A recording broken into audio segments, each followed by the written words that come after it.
мы доходим до конца той главы Евангелия от Марка, которая посвящена притчам. Сегодня у нас последние притчи и заключение, завершение. Лариса, ничего, я вас попрошу сегодня быть нашим греческим чтецом и прочесть 30-32 стихи. Давайте попробуем. Кай элеген пос хумойосомен тен басилеен тутеу энтини аутен параболе томен. Госкоко синапос готан спаре эпитесгес микротерон он пантон тон сперматон тон эпитесгес. Кай готан спаре анабайный, кай гина таймейдзон пантон тон лаханон, кай поей кладус мегалус госте дюнестай юпотен скиан ауту тапетейна ту урану катаскену.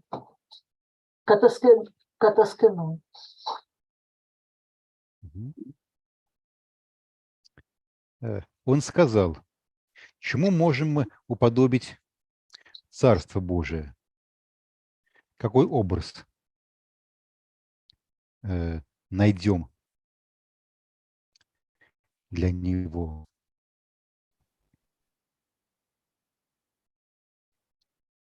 Оно словно горчичное зернышко, которое, когда его сеют в землю, меньше всех семян на земле. А когда посеяно и взойдет, то становится выше всех растений в огороде и пускает такие большие ветви, что птицы небесные могут гнездиться в его тени. Но это последняя из притч нашей главы. Что касается перевода, с чего мы обычно начинаем, вот у нас, конечно, буквально лахана – это вот овощи. По-моему, как-то в синодальном переводе так вроде бы и сказано, нет? Что у нас там в синодальном переводе? Марк 4:32. Злаки. Злаки. Но злаки это совсем не точно. Потому что, насколько я понимаю, греческая лахана – это именно какие-то такие овощные культуры, какие угодно, но только вот не то, что мы называем злаками. Ни рожь, ни пшеница, ни ячмень. Возможно, что растение в огороде является лучшим переводом этого слова талахана. Ну вот разбора перевода слово за слово. Переходим к, собственно, смыслу этой притчи. Она, в общем-то, продолжает тот мотив, что мы уже встречали раньше, да? Мотив того, что незаметно вот, Царство Божие, оно уже существует, оно уже посеяно, но пока что незаметно, не видно. Но вот у него судьба пустить такие большие ветви, что птицы небесные могут гнездиться в его тени. Но образ деревьев, таких больших, что птицы небесные могут гнездиться в его тени, у нас хорошо свидетельствован в Ветхом Завете, там, в псалмах, пророческих книгах. Думаю, что всем нам какие-то соответствующие места известны, стоит их подбирать неожиданным здесь то, что у нас вот эти большие ветви, под которые могут гнездиться птицы небесные, пускают не какие-нибудь там, не знаю, кедры или кипарисы, а вот такое скромное растение, которое даже называется то лаханон, овощ, растение в огороде. А Делла с комментарием, который я время от времени, Джоэль, сверяю ваш комментарий, имею в виду Эделла Ярбра Коллинз в своем комментарии, пишет, что это, вот может быть, сейчас давайте-ка я открою это место.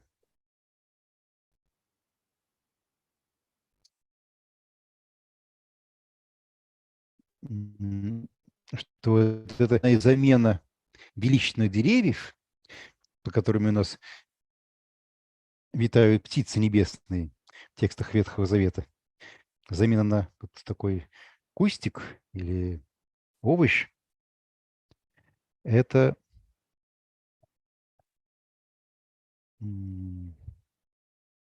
сейчас как-то она запишет.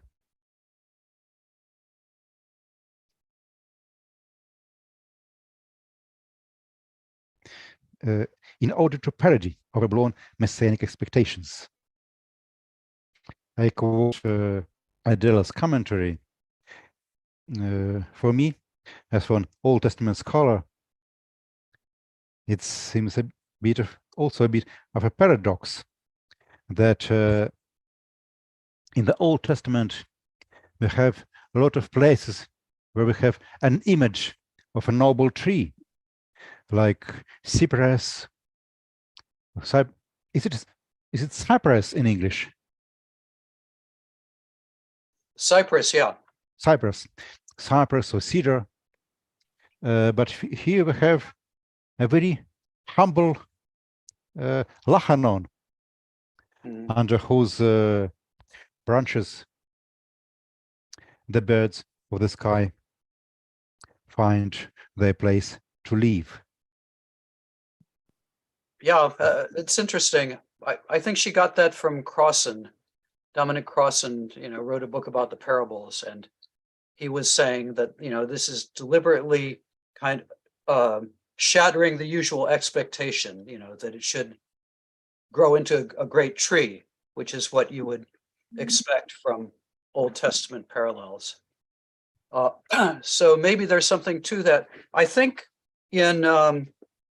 this is another one where there's an overlap with Q, because if you look at the version in Matthew and in Luke, I think they wait a second, Joel. I'll bring them to the screen.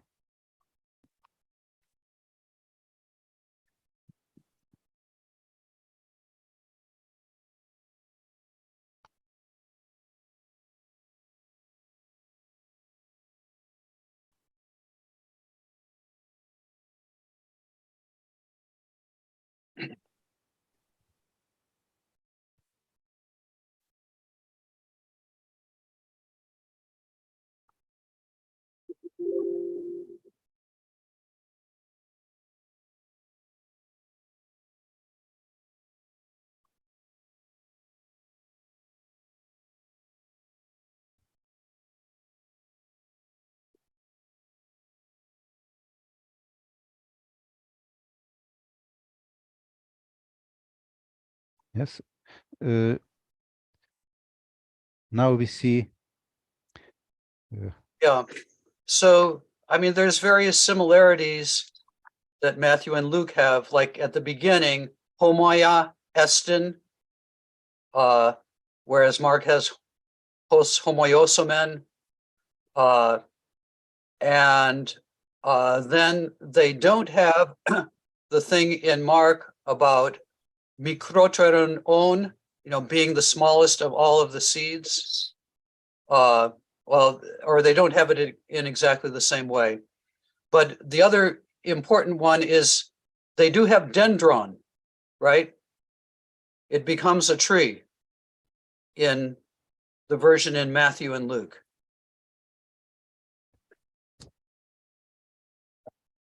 Mm-hmm. So,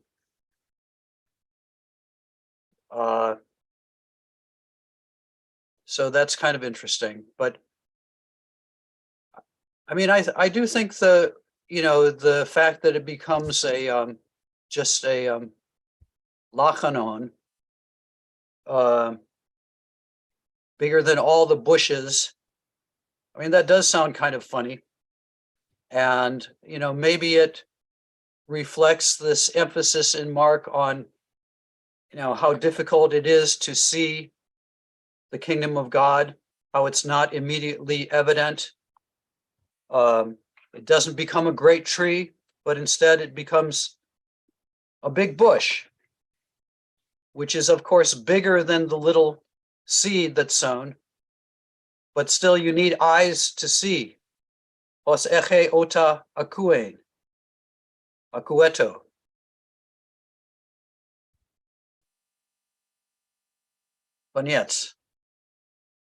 Koniec sermona.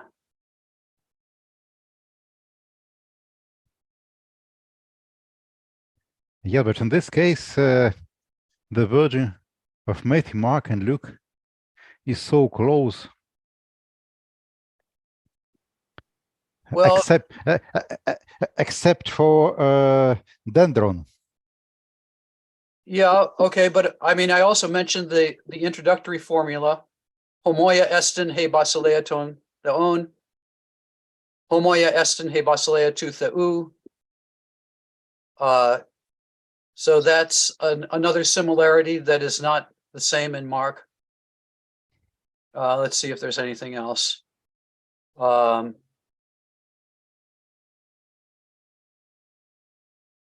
Well, both Matthew and Luke have a finite verb for the sowing, right? Esperen and ebalen, whereas Mark has it in a clause, hotan spare.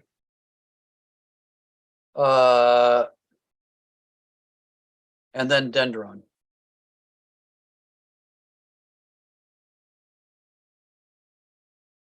So, I mean, there are little similarities, but there still are some.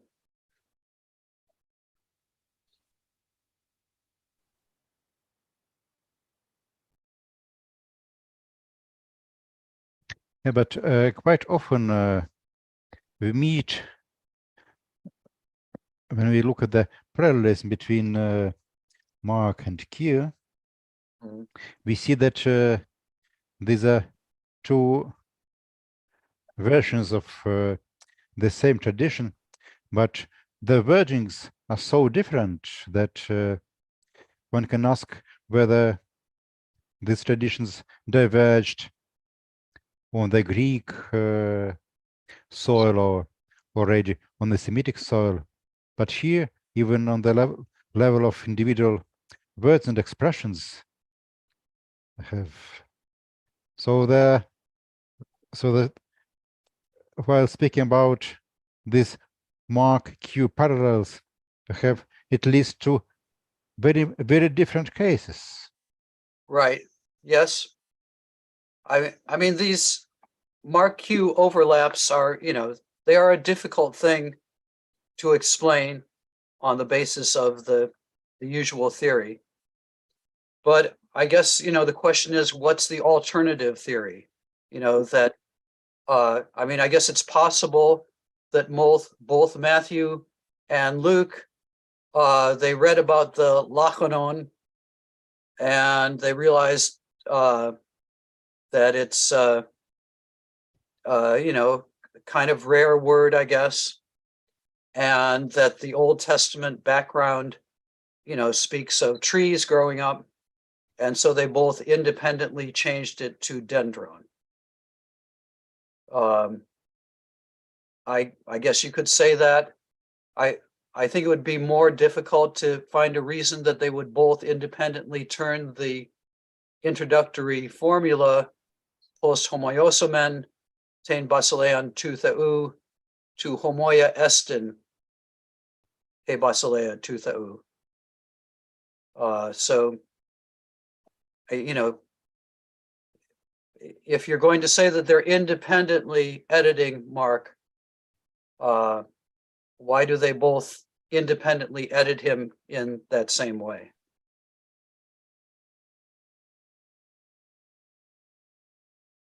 Okay.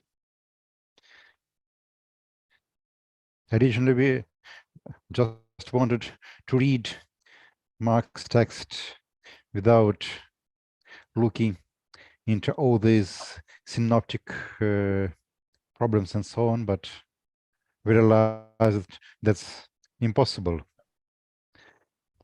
unless we just forget the other two gospels completely. Yeah. As somebody in the chat has also noted, the word parabole is in Mark, and it's missing from Matthew and Luke. So there's a common omission.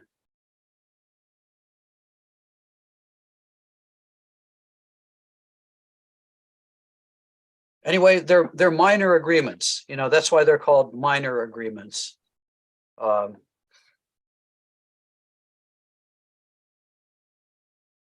And I guess I just think that Matthew and Luke, they know Mark, but these sayings, these parables, in this case, are still circulating orally also, and so they may have heard this other version that found its way into Q also. Okay. Thank you, Joel. In chat, I had a question. I think it's an important question. Why? Question, rather suggestion to be more consistent in Russian translation of the word parabole.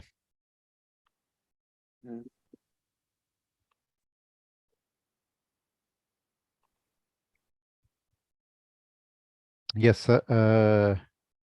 thank you for this remark. Действительно, у нас здесь парабола — это такое ключевое слово. И желательно было бы, конечно же, сохранить его в переводе. Может быть, это действительно по-моему его сохранить.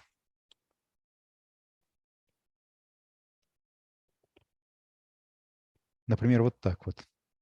Он сказал: чему можем уподобить Царство Божие? Пос омойосумен тен беселеен ту теу. Энтини аутен параболе томен. Какой притчи изобразим его? Так лучше? Думаю, что действительно лучше. Так что даже в отличие от нашей обычной демократической практики не буду ставить вопрос на голосование. Спасибо, Александр, за это замечание.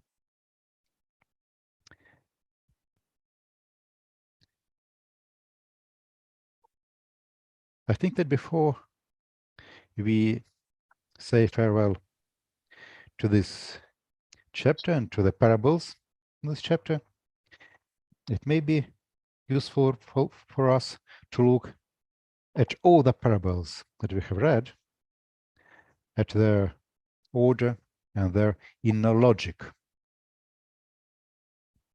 Какой у нас здесь есть общий знаменатель у всех притч, которые мы видели, начиная с самой большой притчи о сеятеле. Как бы общий знаменатель здесь действительно это образ чего-то, что прорастает. Прорастает, будучи вначале невидимым семенем, но потом, по крайней мере, в хороших условиях, это простающее приносит плод, кто-то 30-кратный, кто-то 60-кратный, кто-то 100-кратный. Здесь притча о сеятеле у нас перекликается с притчей о горчичном зерне, да, но маленькое, тоже брошено в землю, но когда растет, возрастает, то становится большим. Здесь не говорится про 60-кратный или 100-кратный урожай, но зато вот эта идея роста, она описывается тем, что здесь мы видим ветхозаветный образ от овоща, который превращается в дерево, в ветвях которого могут гнездиться птицы. Опять же, образ семени и всходов, которые из него произрастают, мы видим в предшествующей притче, да, Царство Божие.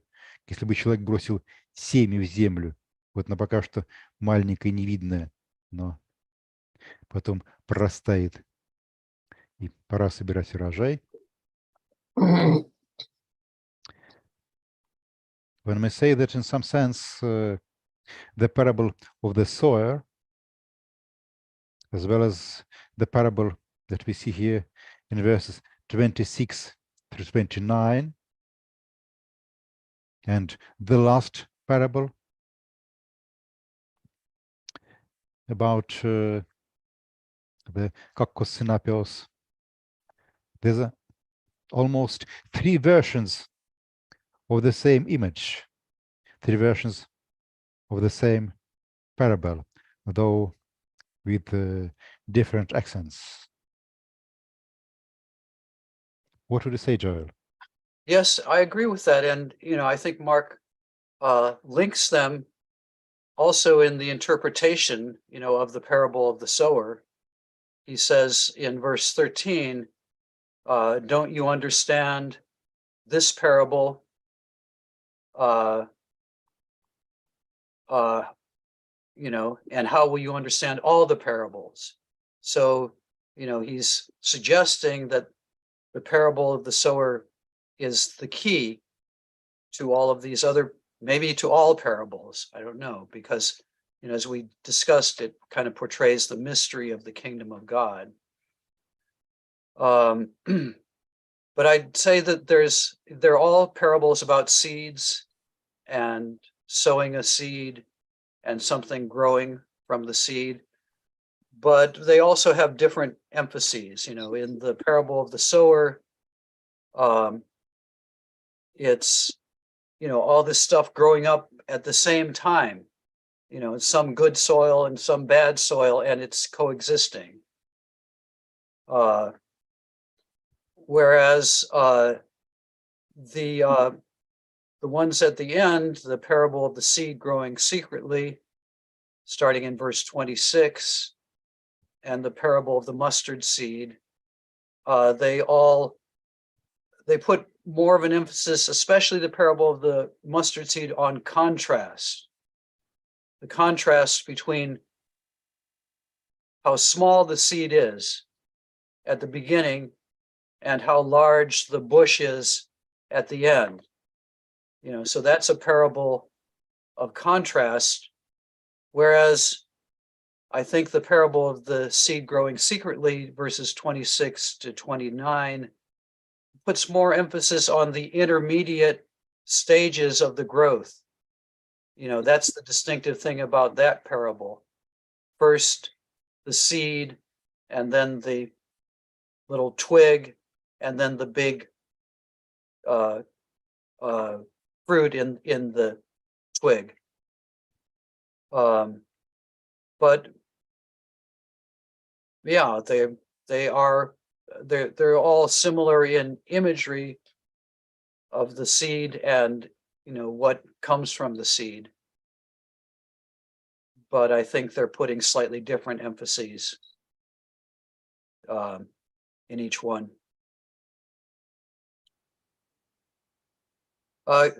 Can I say something more about verse about the mustard seed? Just one. Yes. Yes, thank you. So in verse 31, hos koko sinapeos, hos hotan spare, epites geis. Now that phrase, hos hoton spare, is then repeated in verse 32. Kai hoton spare. And in between is, this emphasis on how small, how the mustard seed is the smallest of all the seeds, right? So I think it's at least possible that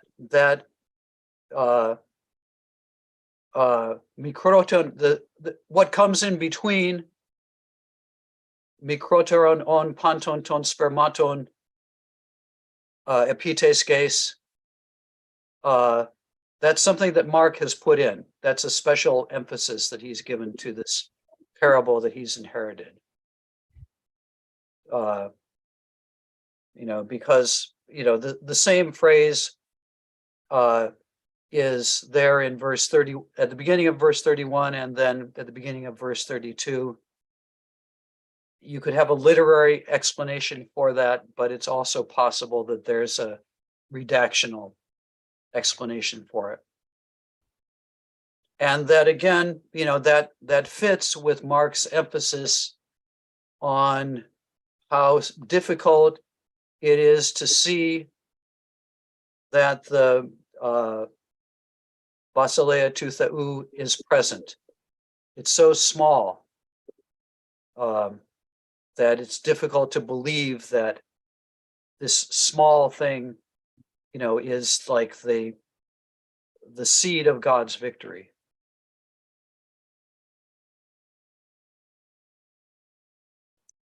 That's what I wanted to add. But what do you think of my redactional explanation there?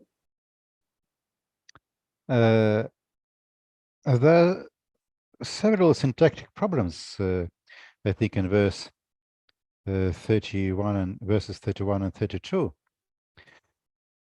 You mentioned that we have a repetition. Hotan spare. Yeah, also epites geis, right? Well, okay, no, forget about epites geis, yeah. Yes, hotan spare here, and hotan spare here. And we know, at least in the Old Testament Hebrew texts, that's quite often a sign of redaction, that if you have some insertion in a narrative, then the narrative resumes after the insertion with exactly the same words that preceded the insertion. Right. That's what I want to claim here, yeah. Is the so-called resumptive repetition.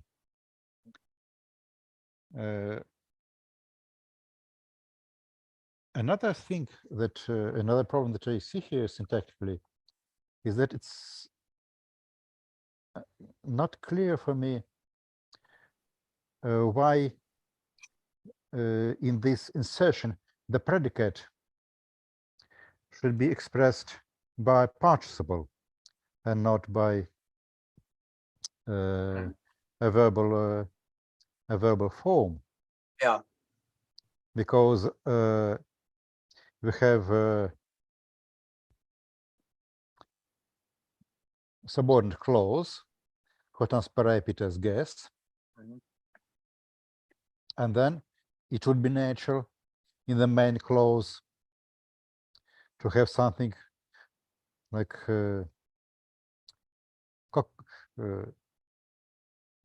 hos kokosinapios, hos hotan spare epites geis, mikroteron esti, panton ton spermaton, kai hotan spare anabainei.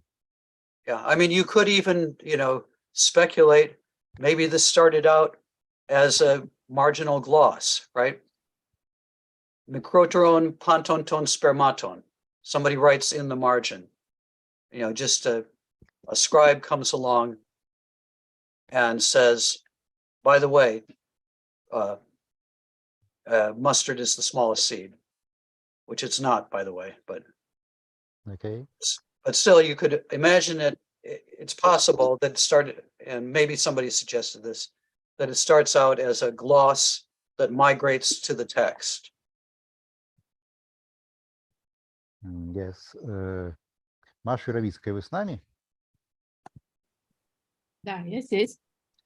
Вы согласны, что какая-то странная конструкция с этим «он» здесь? Вместо личной формы глагола. Так, вроде бы по нормам греческого языка должна была быть личная форма скорее.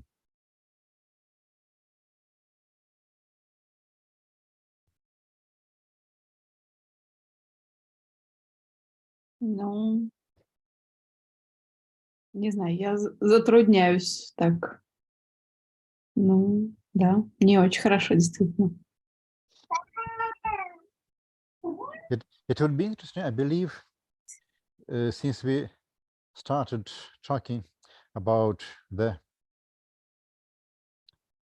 hypothesis about prehistory of this text, to compare Markan text with what we have in other Gospels, especially since this is the case where the differences between Mark and other synoptics are not so great. Mm-hmm.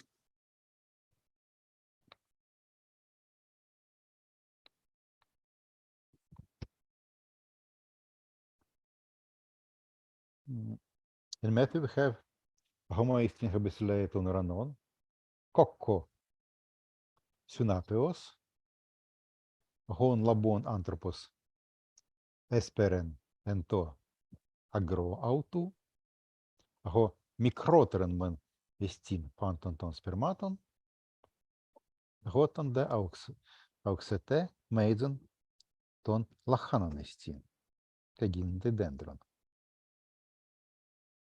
Yeah, I mean, you notice for one, Matthew is always smoother, almost always smoother than Mark, right? He does have mikroteron, but mikroteron is not there in Luke, right? Yes, this is also a small problem with the solution that you suggested for this text, namely that Matthew and Luke used some other version of this tradition, let's label it Q, different from that of Mark. Well, they're conflating.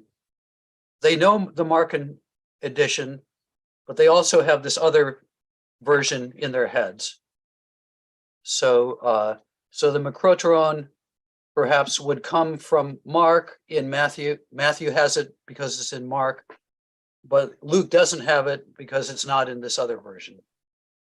I realize it sounds like an ad hoc explanation, but that's the best I can do.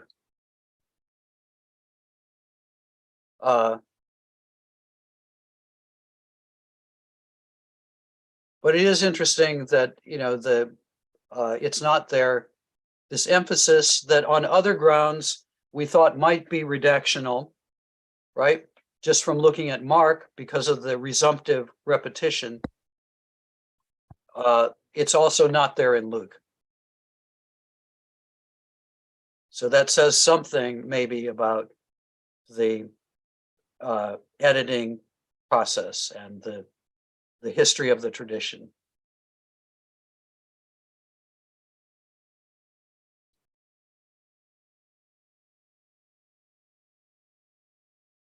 Okay, so Matthew, according to your hypothesis about parallelism between Mark and Q, in this place, Matthew combines two sources, and Luke is probably closer to the non-Mark source. Right. Yeah.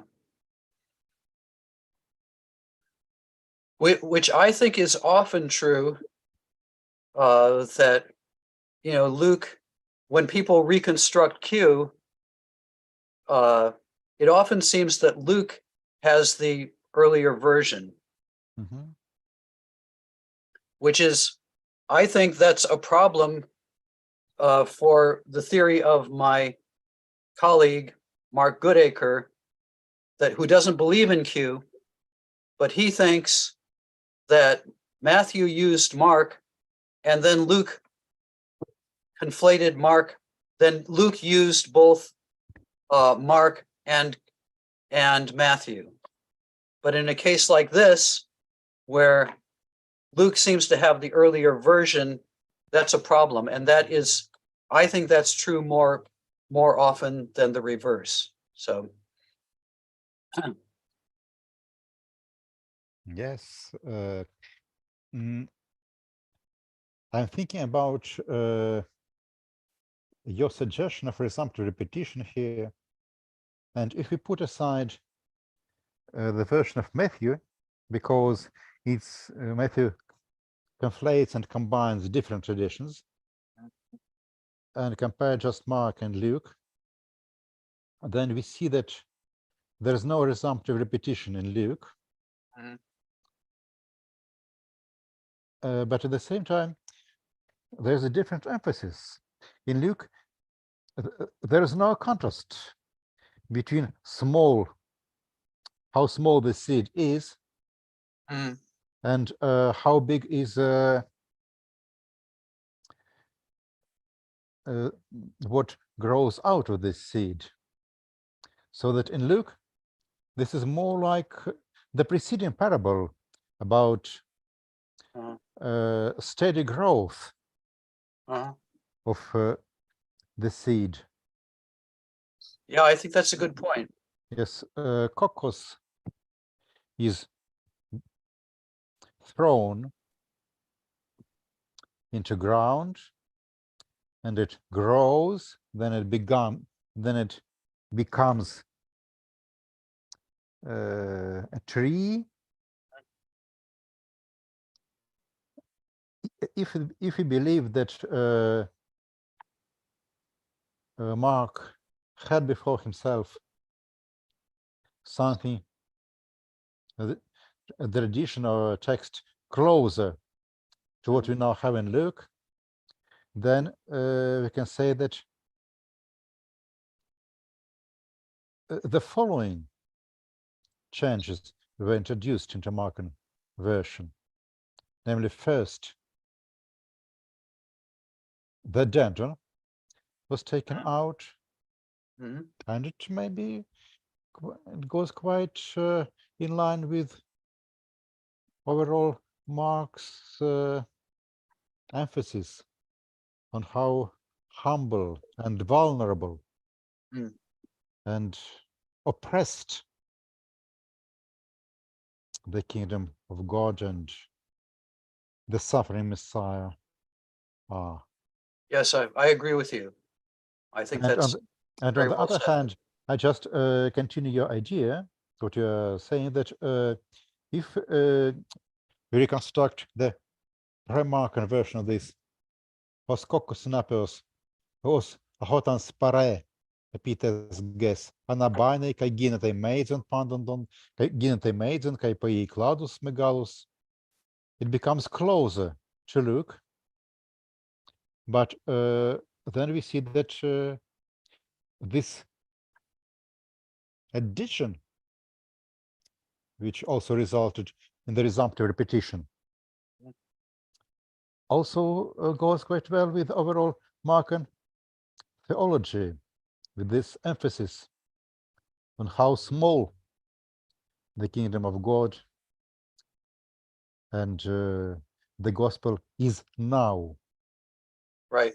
Yeah, no, I like that. The kingdom is small and vulnerable, hard to see, and it comes about through suffering and through weakness and through smallness.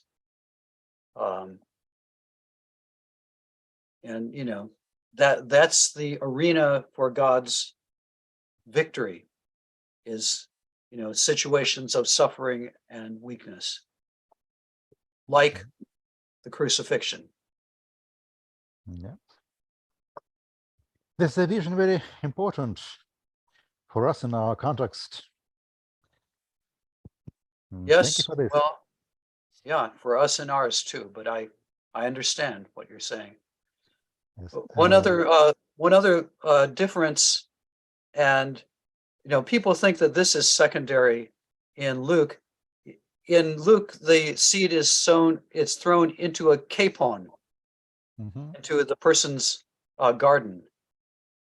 So that's not in any of the other versions.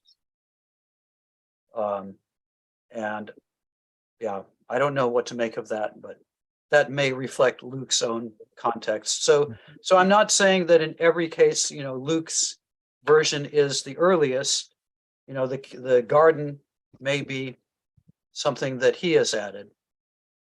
But maybe all in all, Luke is like gets us the closest to the earliest version of this. Okay. Thank you, Joel. Мы сейчас об очень важных вещах с Джоэлем говорили. С одной стороны, как бы о предыстории того текста, о котором мы говорим, о его сличении с другими синоптическими Евангелиями, с другой стороны, о специфической теологии Евангелия от Марка, который здесь поступает. Скажите, насколько нужно это как-то отрезюмировать по-русски, или все было достаточно понятно? Если кто-то считает, что нужно русское резюме, то поднимите руку.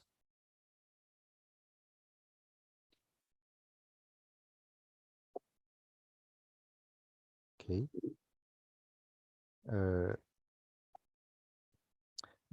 Joel, I will do a short Russian summary of what we Please. what we were talking about. Мы говорили про сравнение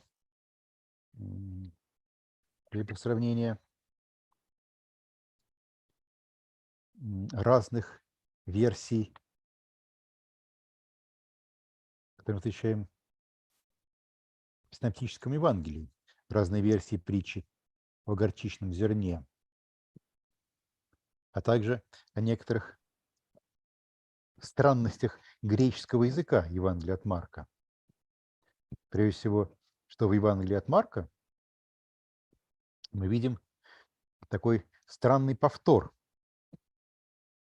Горчичное зерно, которое готанспаре, которое когда будет посеяно.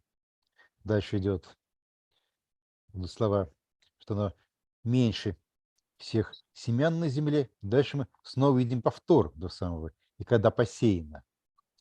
Такая техника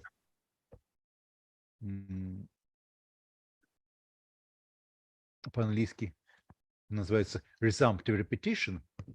Я даже не знаю, как это лучше перевести на русский язык.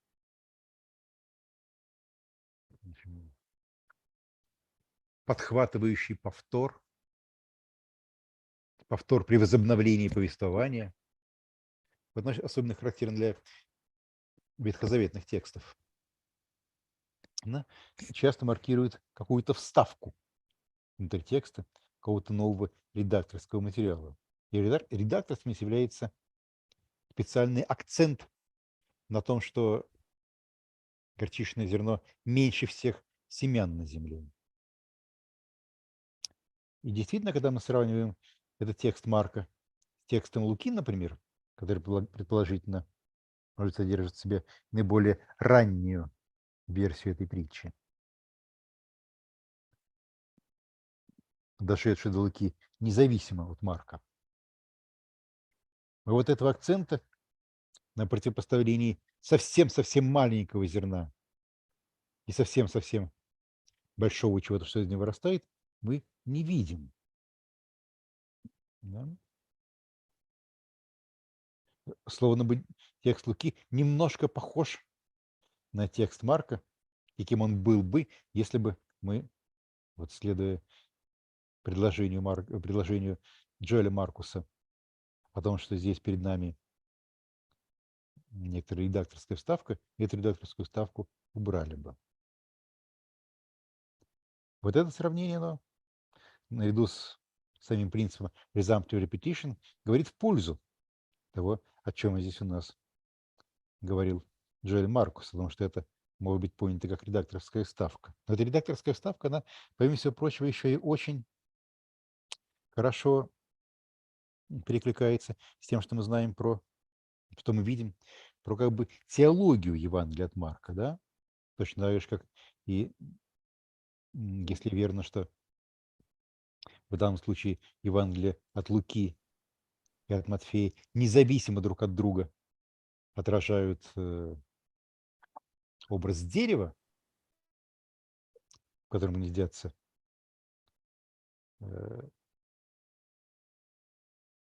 птицы небесные. А Марк словно бы занижает и смиряет этот образ, заменяя дерево на овощ, один из овощей. Вот. Это словно бы соотносится действительно с каким-то таким общим акцентом, который мы видим в Евангелии от Марка, о том, что Царство Божие, оно маленькое, неприметное, ранимое, но из него таки вырастает что-то, под ветвями чего будут гнездиться тапета и на ту урану.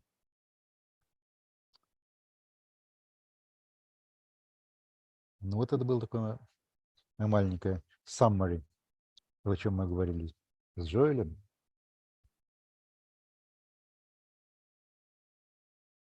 Давайте вернемся к нашему тексту. Вот мы говорили про 3 притчи, которые у нас фактически представляют собой вариацию на одну и ту же тему.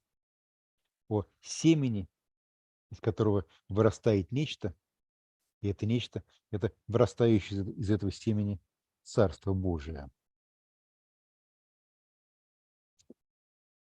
Внутри этого корпуса, так сказать, агрикультурных притч про Царство Божие, вырастающее из семени, у нас вставлено еще несколько притч, которые, возможно, вот для того, чтобы понять их, то это как раз рассматривать на фоне этого контекста, да? Ведь смотрите, вот тайна лишь для того, чтобы стать явным, а скрытое лишь для того, чтобы выйти наружу. Ведь это же очень похоже, в других словесных выражениях, очень похоже на тот образ, что мы видим, скажем, в притче о горчичном зерне или в притче о семени, которое брошено в землю, да? Оно маленькое и тайное, только для того, чтобы выйти наружу, стать явным и большим. Словно бы единственное, чего стихам 22 и 23 не хватает для того, чтобы превратиться в притчу о горчичном зерне или зерне брошенном в землю, это вот как раз того, чтобы это абстрактное суждение про тайное и скрытое облеклось бы в растительную образность.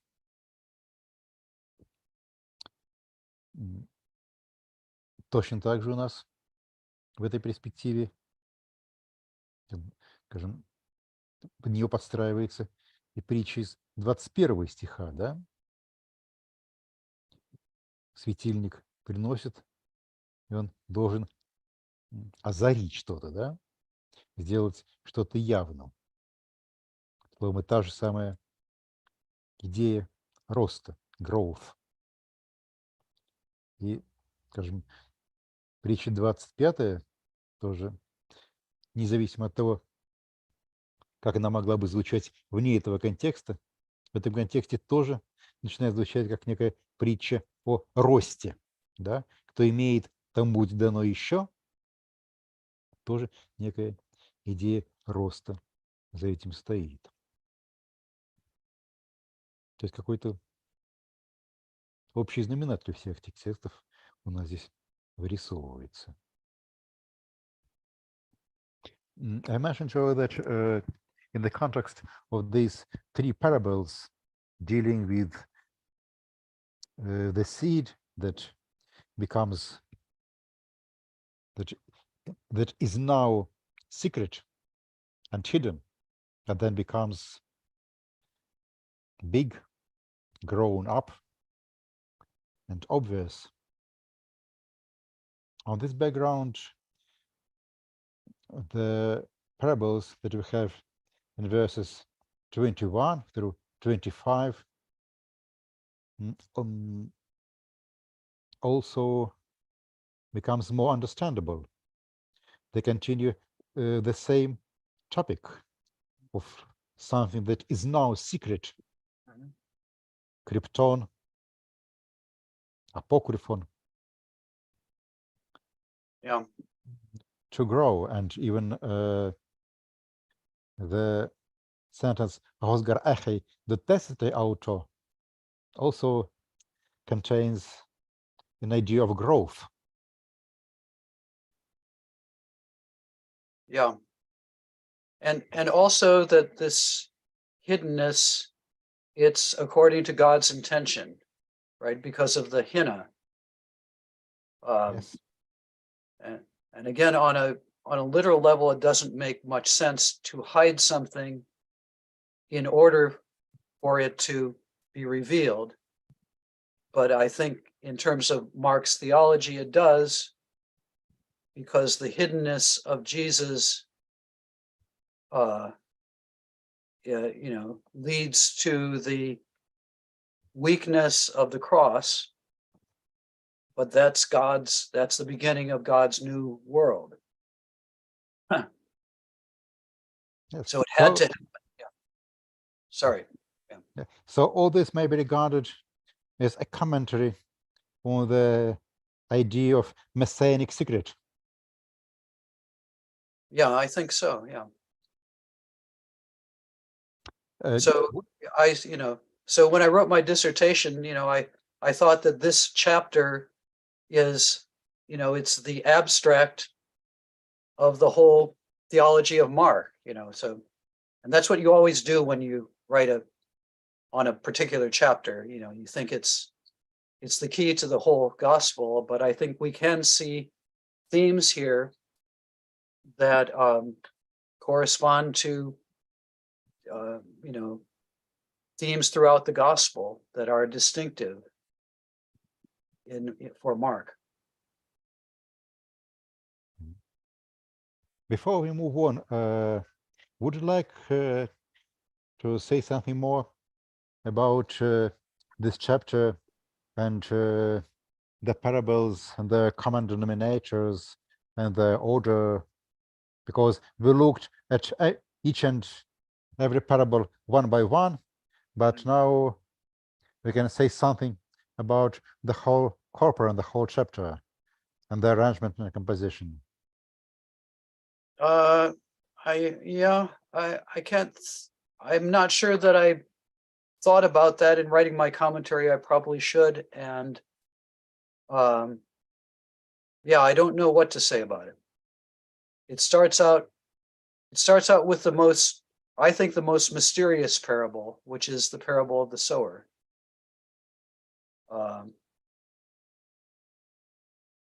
And obviously for Mark, that's the most important one. It's the only one that he gives an explicit interpretation to.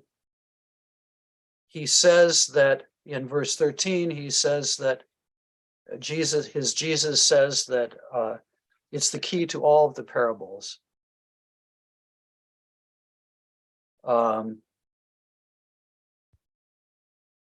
And then, he gives the parable, then he goes together privately with the disciples, tells them about the parable theory, then interprets the parable, verses 14 to 20.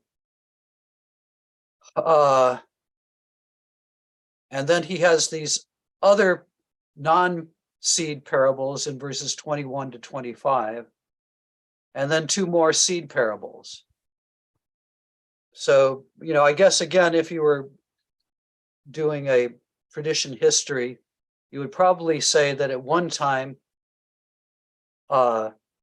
there was just a collection of the 3 seed parables, and that it's Mark who has put in, 2 major insertions. One is the parable theory, verses 10 to 12, and the other is, these 2 other parables in 21 to 25 that are all about, hiddenness and the lamp and the measure. Those are somehow meant to comment on the seed parables, and then he gives the other 2 seed parables and then a conclusion. But why he puts these 3 parables in the order that he does, except for, that he thinks that the parable of the sower is the most important. Other than that, I'm not sure.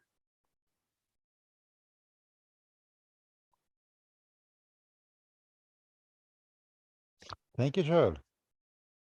Now let's move to the final verses of this pericope dealing with Proverbs. These images, verses 33 to 34. Лариса, можно вас просить еще раз там прочесть греческий текст?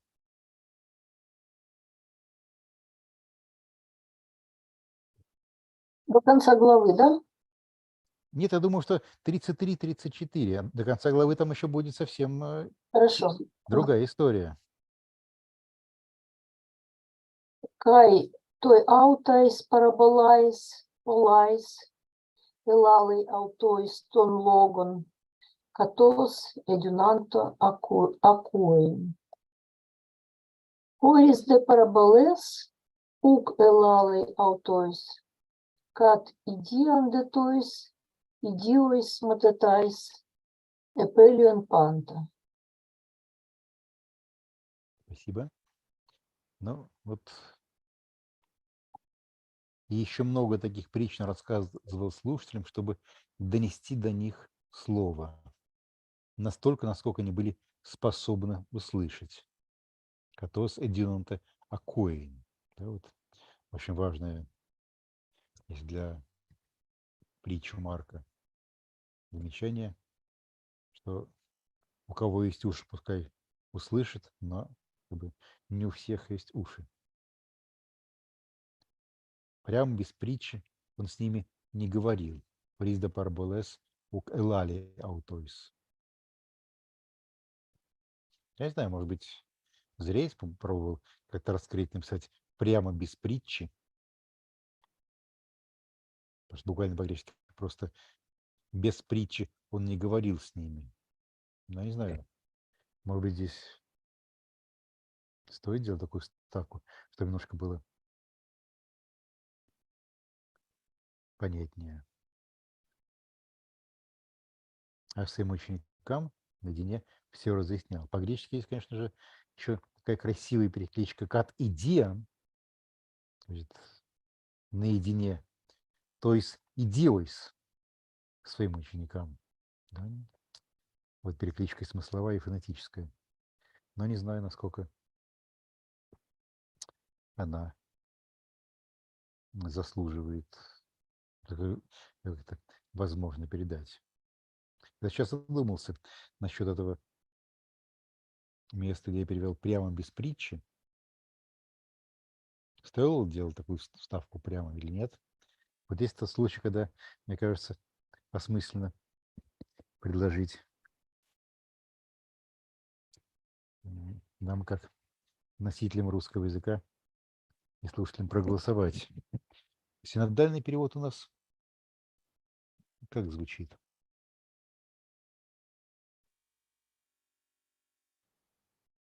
Просто без притчи же не говорил им. Без притчи он ничего не говорил. Может, действительно убрать это прямо? Что скажете? Давайте я сейчас Остановлю наше совместное использование. Понятно, о чем я спрашиваю? Кто за то, чтобы лучше убрать? Это прямо.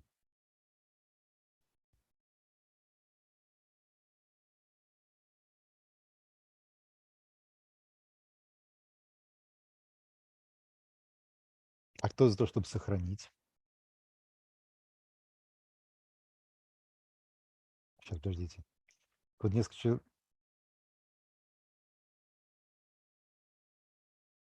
Сейчас. Четверо. Шестеро. То, чтобы сохранить, двое за то, чтобы брать. Ну хорошо, я подумаю. Спасибо вам.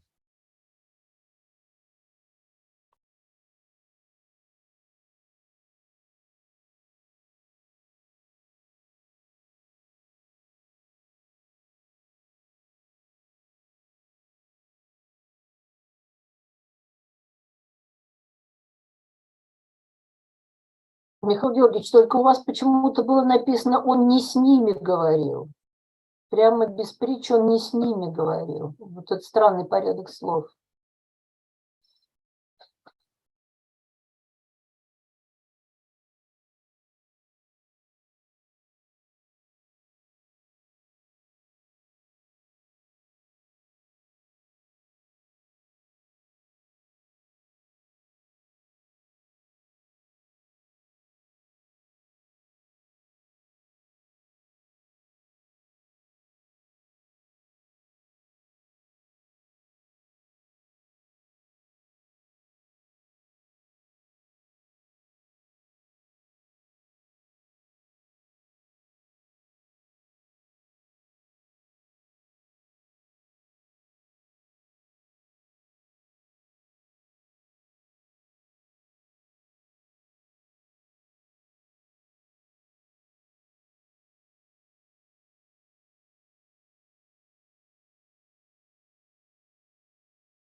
Друзья, скажите, меня сейчас видно, слышно? Да. Да. Извините, здесь случилась у меня какая-то проблема с одним из моих гаджетов. Хорошо, что я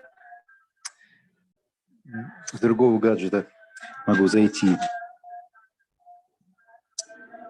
Вот в тот момент, когда, по-видимому, меня выкинуло из сети, я говорил про то, что здесь у нас вот, стихи 33-34 представляют собой некоторое возвращение, как бы повтор тех тем, о которых Марк говорил перед тем, как перейти от притчи о сеятеле к ее истолкованию, про внутренний круг тех, кому дано услышать слово, про то, что не всем дано услышать. Дальше начинается большая перекопа, может быть, менее важная, чем перекопы, посвященные притчам, но достаточно целостная. Наверное, нам не стоит сегодня за нее браться, с нее начинать.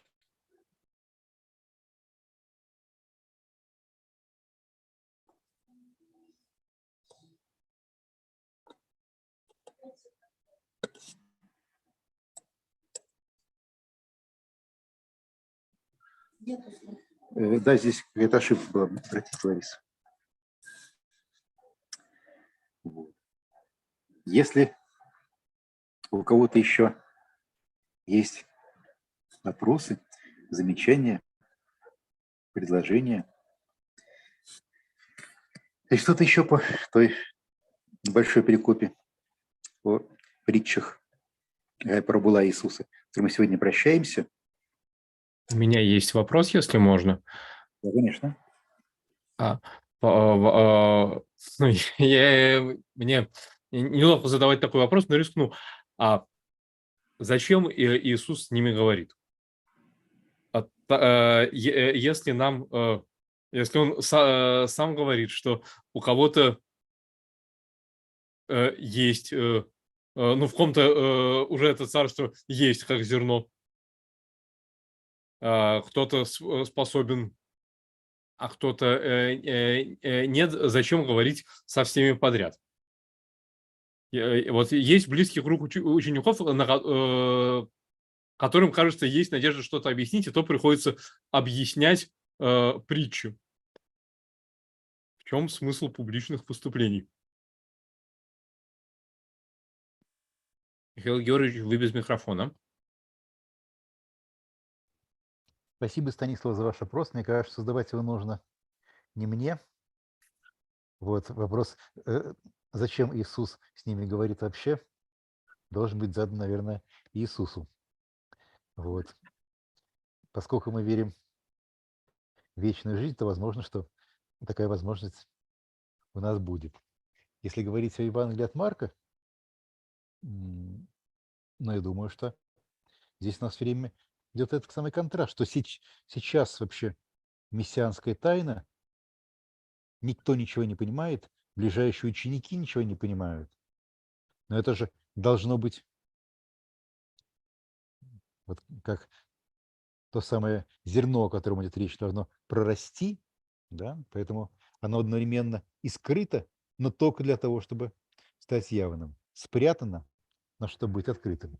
Поэтому мне кажется, что вот здесь это очень естественно такая двойственность.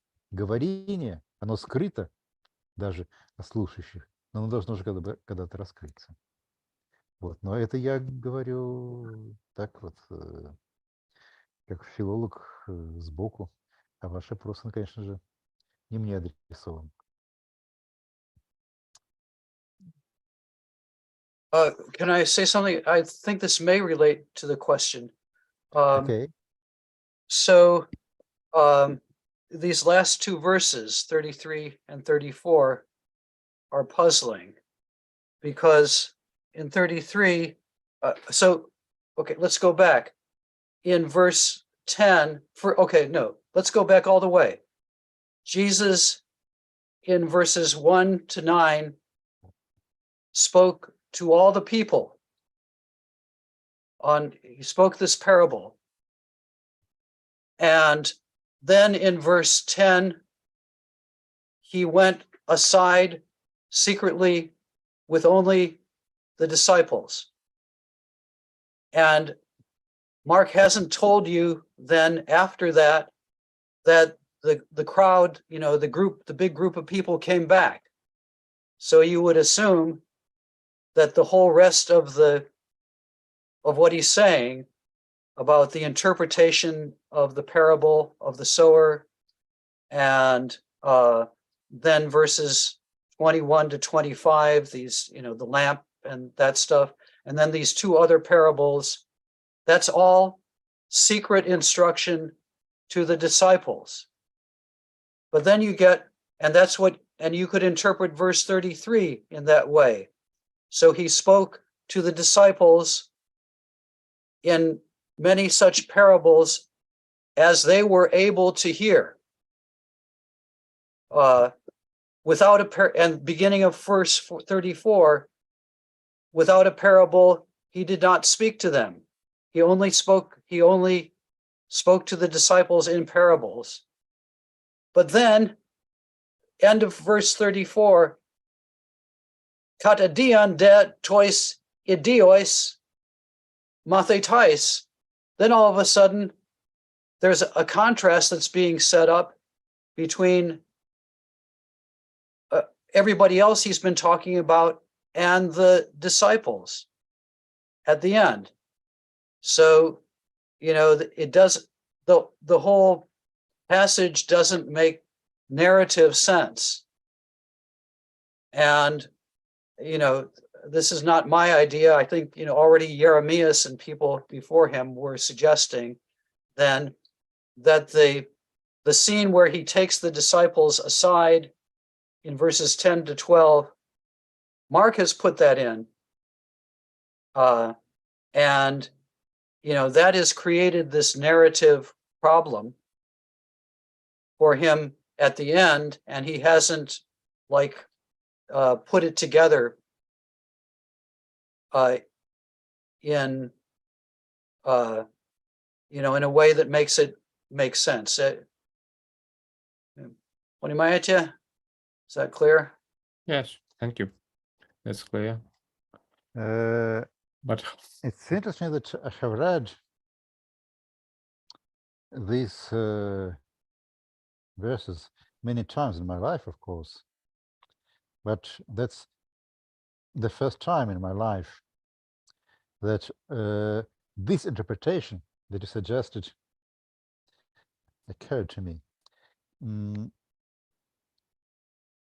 I thought, and I still think that the most natural understanding of the composition of this chapter is that Jesus and the crowds, or ochlos, and his disciples are there. Edidisken autus. Yeah. That's ochlos. Yeah, that includes the ochlos, right? Yeah. That includes the ochlos. Yes. Sorry. Okay, but then the ochlos disappears in verse 10. Then ochlos disappears in verse 10, and then elegant choice in verse 11. That's to disciples. That's to the disciples, right? And But I thought that verse 13 yeah, should rather be seen as not as continuation of verse 11, but rather as a continuation of kai elegant choice in verse 2. Though we do not hear anything about the return of the crowds and so on and so on. But I think this is more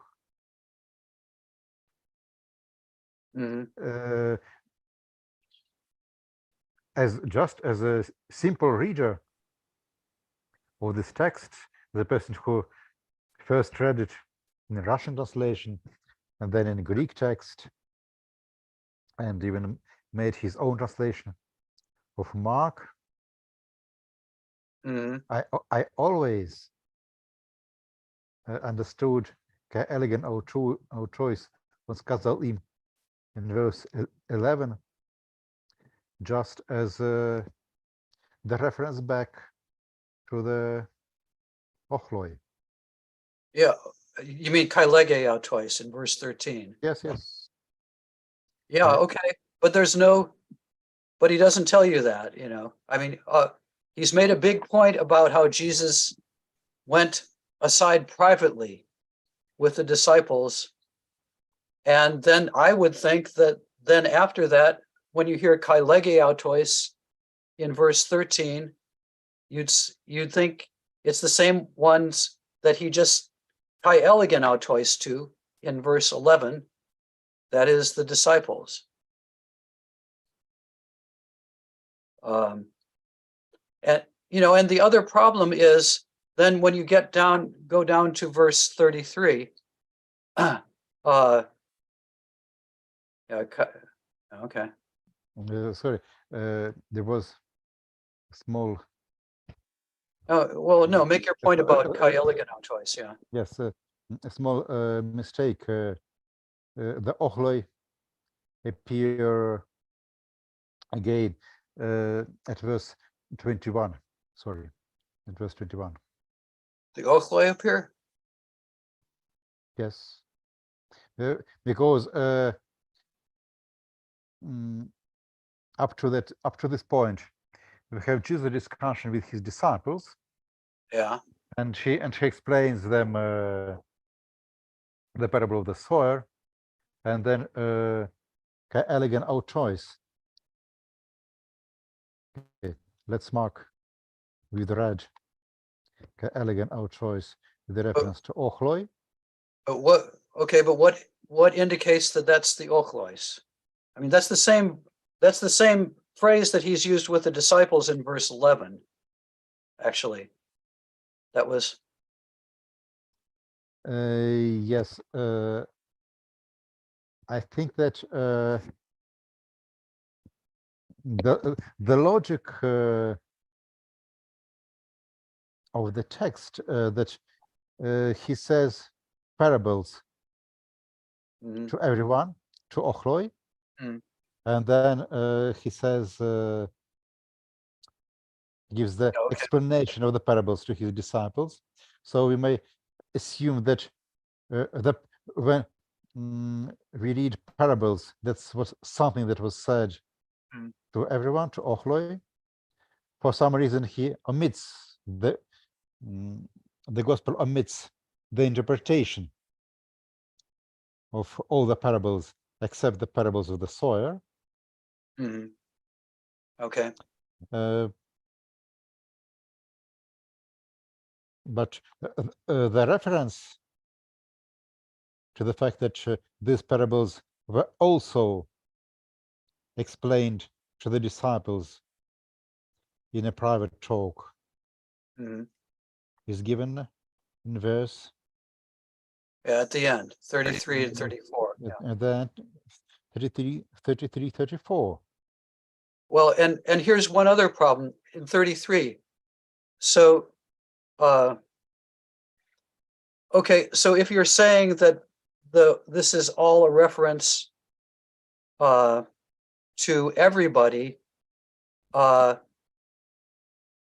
then at the beginning of verse 33, he spoke to them in parables, many such parables, as they kathos edunato ekuen, as they were able to hear. But he's just said that, those outside can't hear and can't understand. So what does kathos edunanto akuen mean? Yes, both at the beginning of the chapter, when he says the parable of the sower, and here in verse 33, his audience consists of two different groups, namely the ochloi who are outside and the disciples who are inside, outer circle and inner circle. And verse 33, in fact, is a flashback to verse 12. Yeah. Those who are outside, they hear, but they cannot really hear. They listen, but they cannot hear what is said, while the disciples somehow understand. Yeah. So So that So then what you're saying is, stresses, yeah. Yes. So then what you're saying is that kathos edunanto akuen, what that really means is as they were not able to hear, No. as they were not able to really understand. No. He elale our choice means these two groups. Okay. Kathos edunant akuen, part of the hearers, namely the group of insiders, Mhm. they edunant Yeah. akuen, while the other part of the hearers, Yeah. they uk edunant akuen. So that this expression kathos edunant akuen is quite in place. It stresses that there are two groups of hearers, and Okay. some of them can hear, some cannot hear. Okay. Well, I can see how you could claim that, but you know, it's reading a lot in, right? Reading the two groups in there when, again, I just think, you know, if he wanted to tell you that, you know, the crowd had come back in, he should have done that. But I guess what you're saying is that because he's set up at the beginning that he's speaking the parables to everyone, that applies to every instance where there are parables spoken, or right, Yes. or at least seed parables. Yeah, something like this. Because otherwise, verses 33 and 34 are really incomprehensible, as you said. The only way, I think, the only way to find any kind of explanation to them is to suggest that this was the scenario of all the parables. They are saying to everyone, but Okay. not every here understands. Only those who are destined to understand, they can do it somehow, but even they require an additional explanation afterwards. Okay. Okay. Yeah. I mean, it's very puzzling, and I think overall, because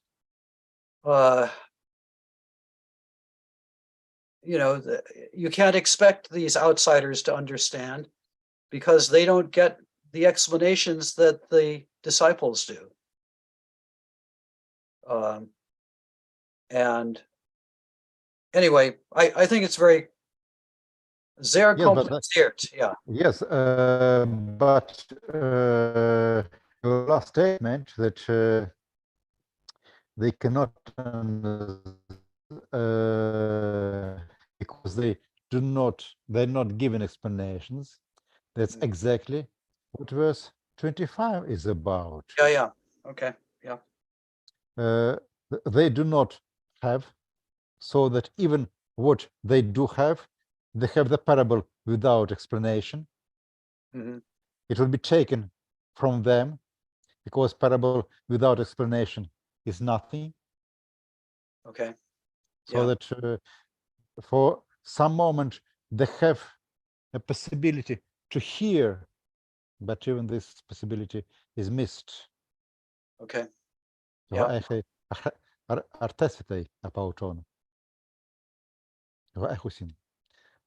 So you're and in your interpretation, this is all part of the private instruction still to the disciples through verse 25, and then the crowd comes back in at verse 26. Correct? Or That's a good question. I don't know. Because parables verses 21 through 25 are really different in genre and in setting and in their Okay. style and tune from the other parables. So if I would like to put it in this way, if we treat these texts as real parables, then they are being said to everyone, but not everyone understands them. If we treat them not as real parables, but rather as instructions and keys to the parables, then they are being said to the disciples, and to the parables themselves, they resume at verse 26, and when they resume, the crowds, the ochloi, appear again. Invisibly reappear. Yeah. Invisibly reappear, yes. Okay. Possible. Yeah. But that's But my theory is that Mark put in the private instruction to the disciples, the parable theory in verses 10 to 12. And then he kind of forgot about that.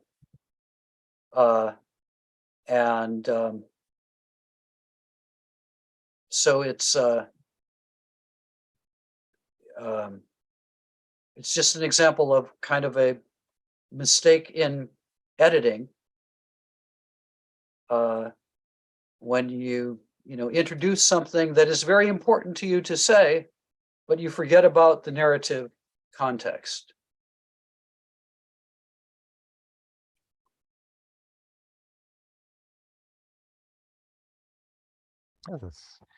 But it's very interesting to me to hear you say that you never, you've read this many times and you always, just saw in your mind the crowds come back in at some point before the end of the chapter. Yes.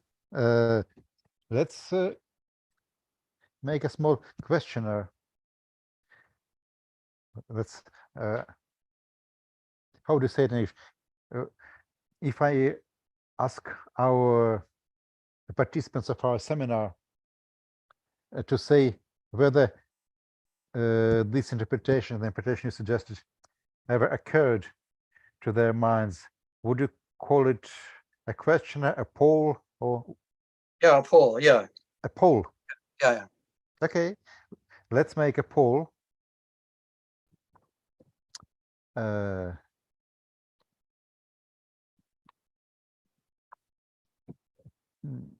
Я вкратце резюмирую вопрос, который задал, который стал у нас нашей дискуссией с Джоэлем,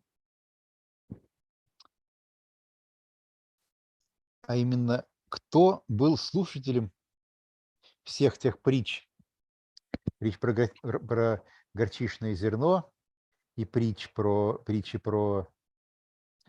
зерно, которое посеяно в землю и невидимо растет. Действительно, давайте посмотрим еще раз на нашу схему. У нас вначале идет притча о сеятеле. После того, как притча о сеятеле кончается, у нас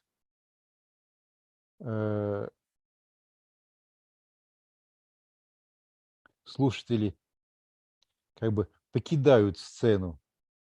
Наедине с Иисусом остаются только его спутники, Гойпери Аутон. Спрашивает его смысл притчи о сеятеле. Иисус излагает притчу о сеятеле. Подразумевается, что вот вплоть до стиха 20 у нас слушатели Иисуса. Это только узкая группа тех его учеников, кто слушает интерпретацию. Дальше, если считаешь, что у нас нет никаких изменений в сцене и в участниках, стихи 21, 22, 23, 24, 25, а также притча о семени 26-29, а также притча о горчичном зерне, стихи 30-32, они говорят соученикам. Вот, но тогда стихи 33 и 34 оказываются как-то не на месте. Как бы до сих пор все говорит ученикам, а потом опять же поясняет, что он с кем-то, с ними без притчи не говорит, а все разъясняет наедине ученикам.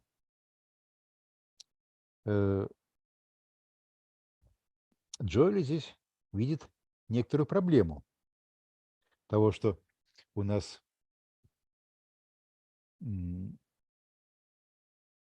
как бы толпа исчезает из числа слушающих. Вот в тот момент, когда в 10 стихе спутники Иисуса остаются с ним наедине, и все остальные притчи говорят только ученикам. Меня это очень удивило, потому что я много раз читал, естественно, это место, я всегда понимал, что вот тогда, когда идет возобновление списка притч, в этот момент опять появляются рядышком и ученики, и толпы, и ученикам предназначено понять эти притчи, а толпам нет. То есть тот вопрос, то недоумение, о котором заговорил Джоэль в стихах 33-34, что как-то здесь они вроде бы противоречат тому, что перед этим слушателями являются только ученики. Этого недоумения у меня не было по той простой причине, что я считал, что вот не только притчи о сеятеле, но и все притчи как таковые говорятся всему народу урби эт орби.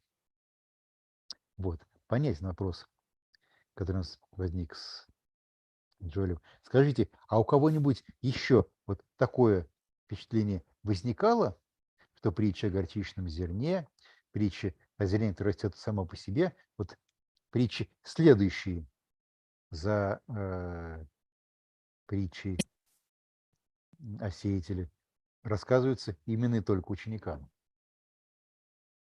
У кого возникало, поднимите руку.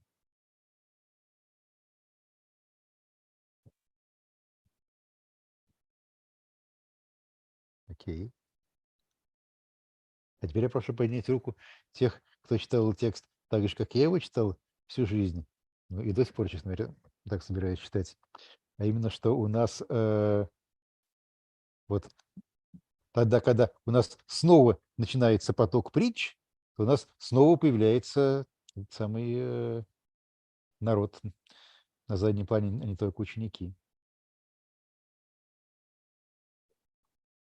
Что-что?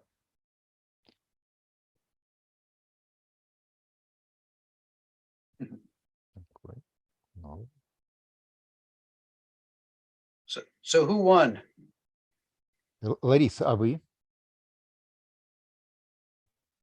Но у меня может быть третья точка зрения, потому что мне кажется, что здесь как бы перемещается граница между учениками и народом. То есть здесь нет жесткой границы, вот что ученики одновременно те, кому открывается тайна, и в то же время они могут оказаться, что называется, слышащим якожемажаху, да, только. Вот. Ну, может быть, это такая слабая точка зрения, но вот все-таки.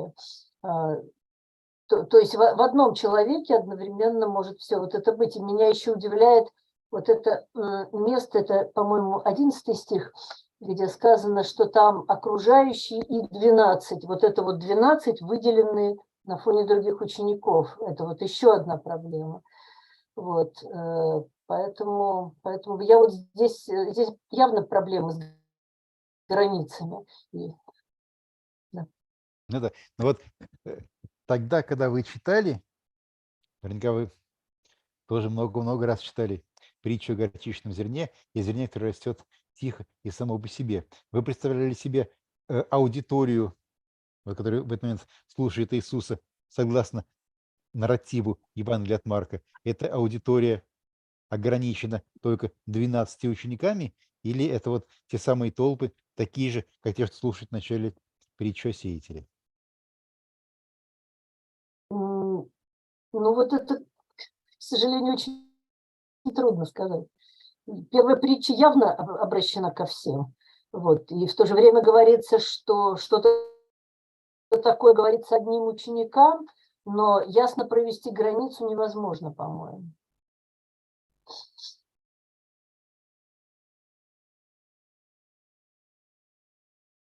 Okay. Then the result of our poll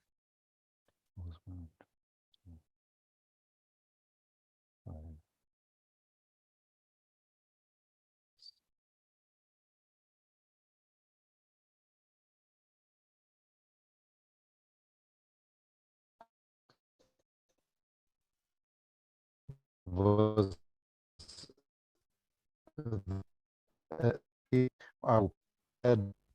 in the same way as I did, without seeing any problem with this reading, and one person saw some problem that the parables which continues talk of Jesus to his disciples, that the parables after the secret talk of Jesus to his disciples, after the explanation of the parable of the sower, are also said to the disciples only. So you see, 7-1. I just asked whether this interpretation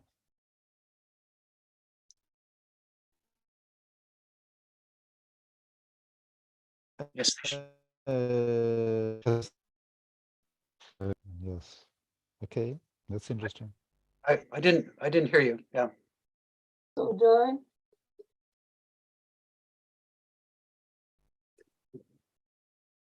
Right. Come on, hurry up.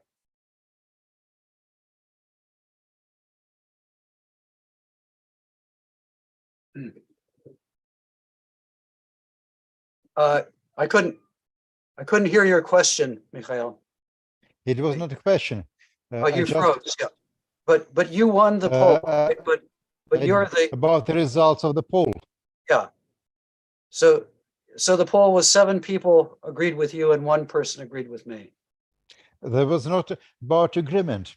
7 people didn't ever thought that Had there never was thought. Okay. that there was any It's a problem. other understanding of this, except that at some point the Ochle reappeared. The crowd Yeah, okay. reappeared.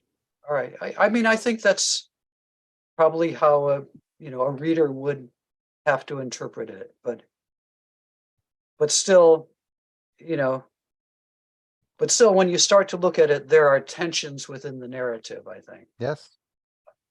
So just one more thing. So my theory is that this starts out maybe as just, parables that Jesus speaks to his disciples as they are able to hear it. That's how it starts out.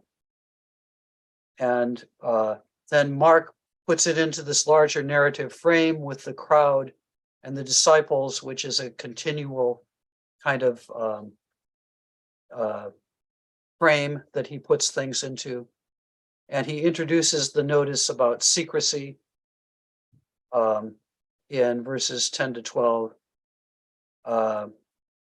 And he also puts in these other little parables of the lamp and the measure in 21-25. So there's a growth in the composition. Mm-hmm. Anyway, очень интересно. Yes. Thank you, Joe. This was the topic of your dissertation. Yeah. Yeah. How many years ago was it? Many years. I guess 1985.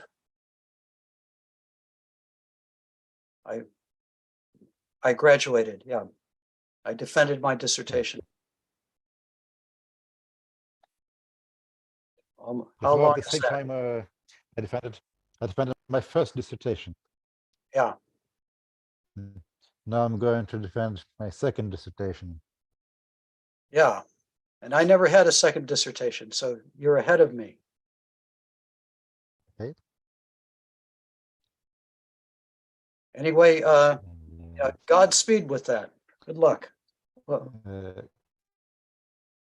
here. Okay. Thank you. Joelle, may I ask you to look at some small text through the eyes of a native English speaker? Sure, I'll be glad to. Yeah. Thank you. Send it along. Yeah. Okay, до свидания. До свидания. Спасибо. До свидания. Goodbye. Thank you, Joel. Спасибо всем. Спасибо. До свидания. До свидания.